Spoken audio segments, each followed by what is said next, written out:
कह रहा हूं, सभी सम्मानीय मंच, आज मैं बस्तर विधानसभा के सभी मतदाताओं और भारतीय जनता पार्टी के सभी कार्यकर्ताओं से मैं निवेदन करना चाहूंगा कि मैं आप लोगों के बीच में प्रदेश और राष्ट्रीय नेतृत्व के द्वारा मुझे बस्तर विधानसभा का प्रत्याशी घोषित की गई थी। इसमें मैं सबसे पहले सूची में मैं बस्तर विधानसभा में प्रत्याशी बना हूं और मैं प्रत्याशी के रूप में सभी क्षेत्र में और सभी ग्राम पंचायत और बूथ में जाने का काम किया और आप लोगों से हर बूथ में और हर मंडल में जाकर आप लोगों से आशीर्वाद देने का प्रयास किया हूं और मैं सभी मतदाताओं भाइयों से मैंने निवेदन करना चाहूंगा कि एक बार बस्तर विधानसभा की आप लोगों के माध्यम से और बाबा आदित्यनाथ जी के इस आगमन से ऐसा लगता है कि हम बस्तर विधानसभा में इस बार बहुत ही इस विधानसभा इस बार जीत कर आ रहे हैं।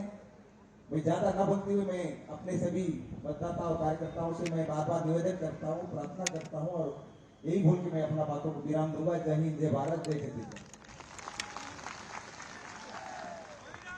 भारत माता की।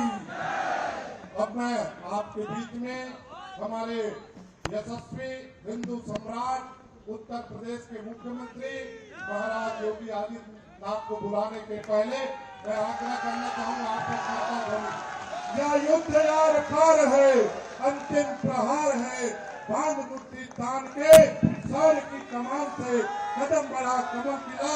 ऐसे मैं महाराज योगी आदित्यनाथ को मंच को संबोधित करने के लिए आमंत्रित करता हूँ। तो भारत माता की, भारत माता की, भारत माता की, छत्तीसगढ़ महतारी की, छत्तीसगढ़ महतारी की, दंतेश्वरी माता की, दंतेश्वरी माता की, गंगा दई माता की, गंगा दई माता की, वंदे वंदे वंदे। मंच पर उपस्थित भारतीय जनता पार्टी के राष्ट्रीय कोषाध्यक्ष अनुसूचित जनजाति मोर्चा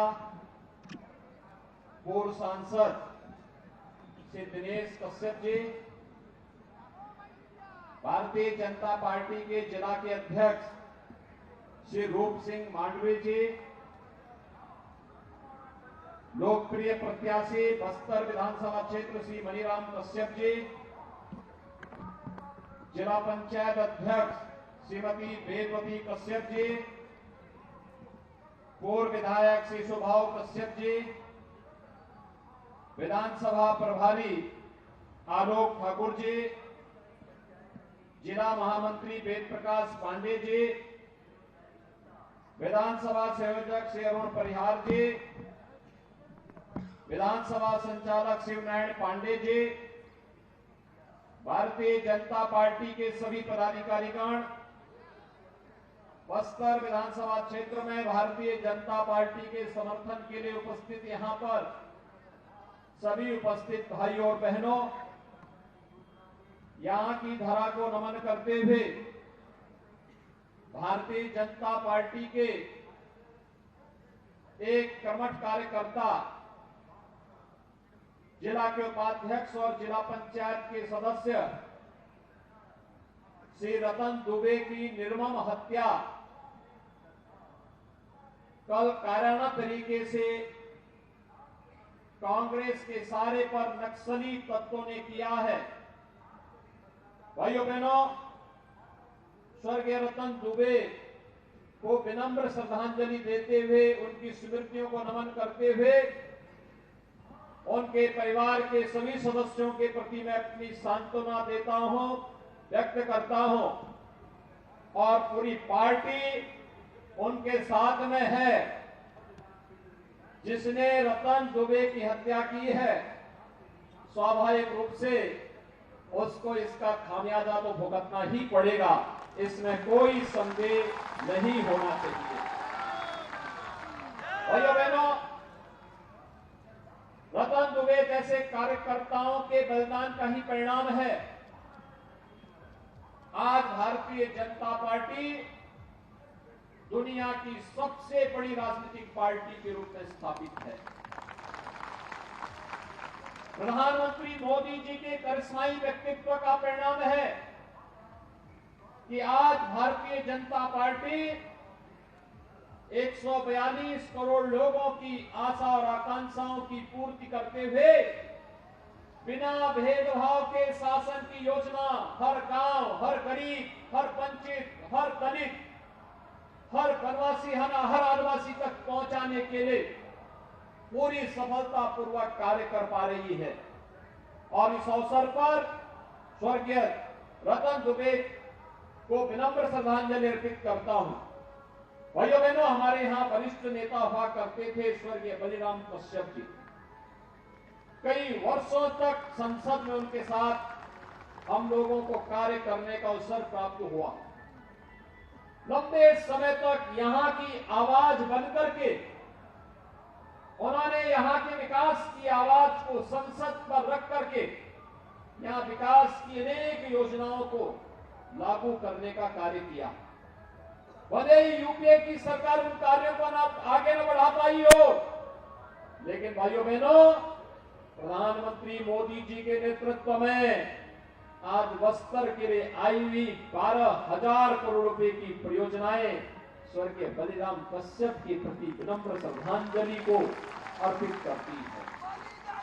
और भाइयों बहनों, हमें प्रसन्नता है कि आज स्वर्गीय बलिराम कश्यप जी का उस व्यवस्था को जो उन्होंने वैचारिक पृष्ठभूमि के साथ जुड़े रहे, आज श्री दिनेश कश्यप जी उस व्यवस्था को आगे बढ़ाने का कार्य कर रहे हैं और आप सबका आशीर्वाद उनके साथ में है। मैं इस अवसर पर स्वर्गीय बलिराम कश्यप जी को भी अपनी विनम्र श्रद्धांजलि अर्पित करते हुए उनकी स्मृतियों को नमन करता हूं। भाइयों बहनों, छत्तीसगढ़ की धरती हम सब के लिए एक पुण्य धरा है। प्रकृति और परमात्मा के सीम कृपा इस धरातल पर है। आप याद करिए, भगवान राम के सबसे यानी वनवास कालखंड के अंदर जो उनके सबसे भिन्न सहयोगी थे, ये वही आदिवासी वनवासी बंधुगण हैं, गिरवासी बंधुगण हैं, जो आज भी व्यवस्था के साथ जुड़ करके कार्य कर रहे हैं। और चिंता मत करिए, ये सब सेना भगवान राम के साथ हजारों वर्ष पहले भी देश के लिए लड़ा था और आज फिर हम लोग मजबूती के साथ इस बात को कह सकते हैं कि इन्हीं बंधुओं की मदद से नक्सलवाद का भी खात्मा होगा और इन्हीं बंधुओं के बल पर धर्मांतरण की अनैतिक और वैध गतिविधियों को पूरी तरह लगाम लगाने का काम भी भारतीय जनता पार्टी की डबल इंजन की सरकार आने वाले समय में करेगी। भाइयों बहनों, छत्तीसगढ़ का अपना महत्व है।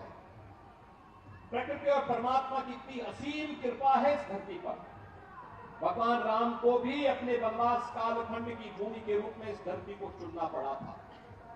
याद करिए, यहीं पे आकर के उन्होंने अपने पूरे वनवास कालखंड को व्यतीत किया था, इन्हीं बंधुओं के बीच में व्यतीत किया था। और कारण था यहाँ की प्राकृतिक सुंदरता और कारण था माता कौशल्या, जो भगवान राम की मां थी, उनका मायका भी तो छत्तीसगढ़ी है। याद करिए, आपको सरकार चुनने का सौभाग्य कब प्राप्त हो रहा है? जब अयोध्या में 500 वर्षों के बाद भगवान राम के भव्य मंदिर के निर्माण का कार्य पूरा होने जा रहा है। तो खुशी तो आपको भी होगी ना। और भाइयों बहनों, इसीलिए हम लोग आए हैं। मनीराम कश्यप यहां से चुनाव जीत करके जाएंगे, छत्तीसगढ़ में सरकार बनेगी तो अयोध्या धाम का दर्शन कराने के लिए यहाँ के बंधुओं को भी लेकर के आएंगे।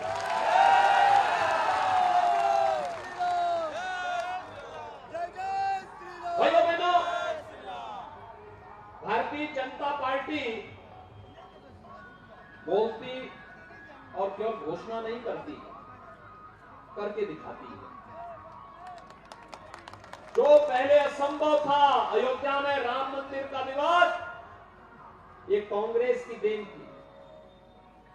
ये समाधान नहीं देना चाहती थी।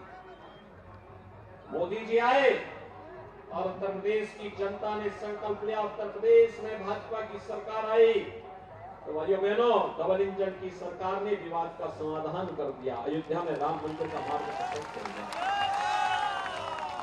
भाइयों बहनों, ऐसे ही गरीब के लिए मकान नहीं, यह काम मोदी जी ने देश के अंदर 4 करोड़ गरीबों के लिए मकान दिए, लेकिन पिछले 5 वर्ष में 16 लाख मकान छत्तीसगढ़ के गरीबों के लिए दिए थे। लेकिन भाइयों बहनों, भूपेश बघेल की सरकार, कांग्रेस की सरकार ने यह पैसा भी बंदरबांट कर दिया। यह पैसा यहाँ के गरीबों के उत्थान के लिए था, उनके सिर को ढकने के लिए था। प्रधानमंत्री जी ने जो पैसा भेजा था, क्या उससे मकान मिला क्या यहाँ के गरीबों को? क्या यहाँ गरीबों को मकान मिला? नहीं मिला। लेकिन भाजपा को आने दीजिए, भाजपा मकान देगी। 18 लाख गरीबों को प्रधानमंत्री आवास योजना फिर से उपलब्ध करवाने का वायदा लोक कल्याण संकल्प पत्र में परसों माननीय गृह मंत्री जी ने, डॉक्टर रमन सिंह जी ने परसों घोषणा कर दी है। ये 18 लाख गरीब लखपति बनेंगे। याद रखना, यह काम केवल भाजपा ही कर पाएगी। भाइयों बहनों, हर घर नल योजना से घर घर जल मिला। मोदी जी ने पैसा दिया था। उत्तर प्रदेश में हम लोगों ने 150 लाख यानी 1.5 करोड़ परिवारों को हर घर नल दे दिया। हर परिवार में आरओ का पानी पहुंचा दिया।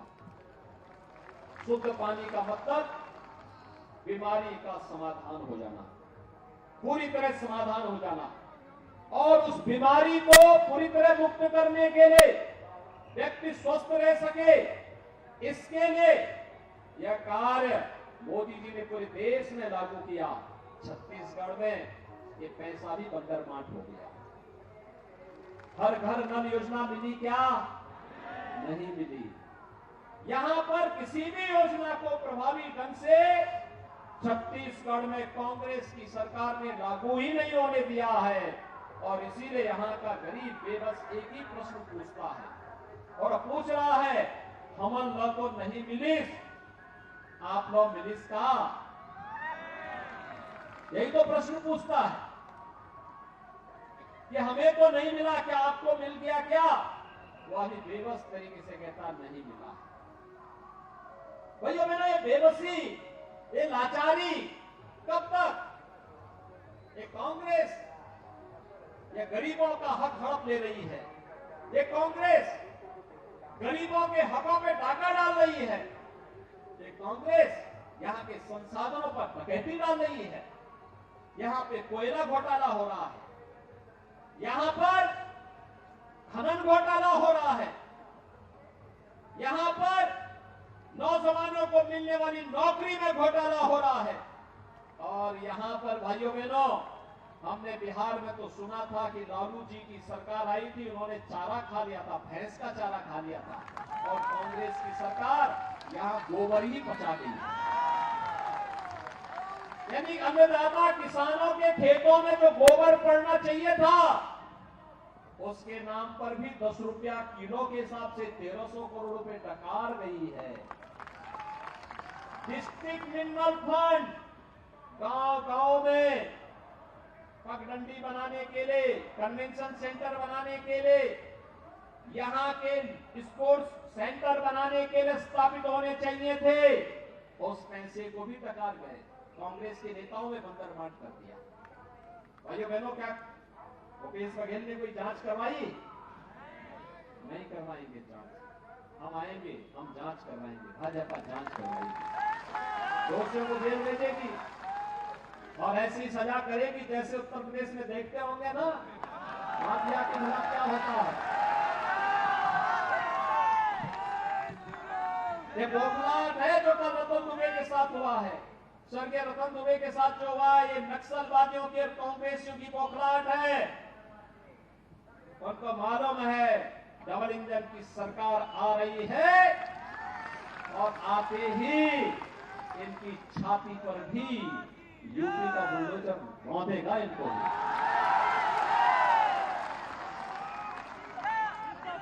भाइयों बहनों, मैं आप सबसे यही कहने के लिए आज आया हूं। यहां पे मैं कल गया था एक कार्यक्रम में, हमारा एक कार्यकर्ता ईश्वर साहू चुनाव लड़ रहे हैं, उनके पुत्र भुवनेश्वर साहू की हत्या इसलिए कर दी थी, उस नौजवान ने अपने गांव में लव जिहाद के माध्यम से एक बालिका को झूठे प्रलोभन दे करके, धोखा दे करके जबरन उसको मुसलमान बनाने का कुत्सित प्रयास किया गया। और उस बालिका ने जब इसका विरोध किया, कंप्लेंट की, कोई सुनवाई नहीं हुई और उस बालिका का समर्थन कर रहे थे भुवनेश्वर साहू की उन्हीं के गांव में कांग्रेस के नेताओं की सौ पर निर्मम हत्या कर दी गई। ये लव जिहाद के नाम से भाजपा के कार्यकर्ताओं की हत्या करेंगे, ये स्वीकार्य नहीं हो सकता। एक गरीब की हत्या करेंगे, स्वीकार्य नहीं हो सकता। एक आदिवासी, एक वनवासी, एक पिछड़े जाति के नौजवान की हत्या करेंगे, ये स्वीकार्य नहीं हो सकता है। धर्मांतरण के नाम पर जिस प्रकार के राजक गतिविधियों को ये सरकार प्रश्रय दे रही है, ये स्वीकार नहीं किया जाना चाहिए। भाइयों बहनों, यह आपको राम की विरासत से दूर करने का प्रयास हो रहा है। यह आपको माता दंतेश्वरी की विरासत से, यह आपको गंगा देवी माता की विरासत से दूर करने का प्रयास हो रहा है, आपके पूर्वजों की परंपरा से दूर करने का प्रयास हो रहा है। और इसलिए इस साजिश को पूरी तरह बेनकाब करने के लिए हम सबको अब मिलकर के कार्य करना होगा। और इसीलिए छत्तीसगढ़ में कल भी मैं था, एक ही आवाज आ रही है और भाइयों, और आवाज है कि अब न सही वो, और न सही वो। भाइयों बहनों, हम सबको इस अभियान के साथ जुड़ना है। छत्तीसगढ़ पूर्व प्रधानमंत्री स्वर्गीय सदैव अटल बिहारी वाजपेयी जी ने बनाया था। इसलिए बनाया था यहाँ के बंधुओं को विकास की मुख्य धारा के साथ जोड़ करके विकसित छत्तीसगढ़ के सपने को साकार किया जा सके। और इसको भाजपा की सरकार ने अपने समय में करने का प्रयास भी किया। लेकिन भाइयों बहनों, जो सपने छत्तीसगढ़ के थे 5 वर्ष में धूप दूसरित हुए, उन सपनों को पूरी तरह तार तार किया है कांग्रेस सरकार ने। भाइयों बहनों, हम सब आज आपके पास आए हैं आपसे यही कहने के लिए कि कांग्रेस बस्तर जैसे धनी, संपदा से संपन्न, प्राकृतिक संपदा से संपन्न इस क्षेत्र के विकास को पूरी तरह बाधित कर देना चाहती है। और इसीलिए आज हम सब आपके पास आए हैं कहने के लिए कि भाइयों बहनों, भारतीय जनता पार्टी विकास की एक नई कथा डबल इंजन की सरकार के साथ उत्तर प्रदेश की तर्ज पर छत्तीसगढ़ में भी लिखना चाहती है और बस्तर में भी लिखना चाहती है। हम लोग बस्तर को स्वर्गीय बलिराम कश्यप के अनुरूप विकास की एक नई कथा के रूप में आगे बढ़ा देना चाहते हैं। राम राज्य की भूमि बना देना चाहते हैं। माता दंतेश्वरी के धाम के रूप में इसे विख्यात कर देना चाहते हैं। और इसके लिए भारतीय जनता पार्टी आपके पास आई है कहने के लिए कि हमने बनाया है, हम ही संवारेंगे। हमने बनाया है, हम ही संवारेंगे। और आप सबसे मैं यही कहूंगा कि भ्रष्टाचारी, वादा खिलाफी, अत्याचारी कांग्रेसी सरकार के खिलाफ हम सबका एक ही संकल्प होना चाहिए अब न सहिबो बदल के रहो, अब न सहिबो, अब न सहिबो। और हम सबको एक ही बात को कहना है, तैयारी पूरी है भाजपा, तैयारी पूरी है, भाजपा जरूरी है। आप सबसे मैं अपील करूंगा, भारतीय जनता पार्टी ने श्री मनीराम कश्यप को, भाइयों बहनों, मनीराम कश्यप एक सामान्य कार्यकर्ता है आपका, आप इनको पहचान रहे हैं ना। मनीराम कश्यप के साथ समर्थन में एक बार जोरदार तरीके से अपने हाथ को ऊपर करिए। सभी लोग सहमत है, सभी लोग सहमत है तो मेरे साथ बोलेंगे, भारत माता की, भारत माता की, छत्तीसगढ़ महतारी की, छत्तीसगढ़ महतारी की, घंटेश्वरी माता की, घंटेश्वरी माता की, गंगा दई माता की, गंगा दई माता की। जय श्री राम, जय जय श्री राम। अब मैं आभार के लिए परशुराम बेसरा जी से आग्रह करूंगा कि वो आभार व्यक्त।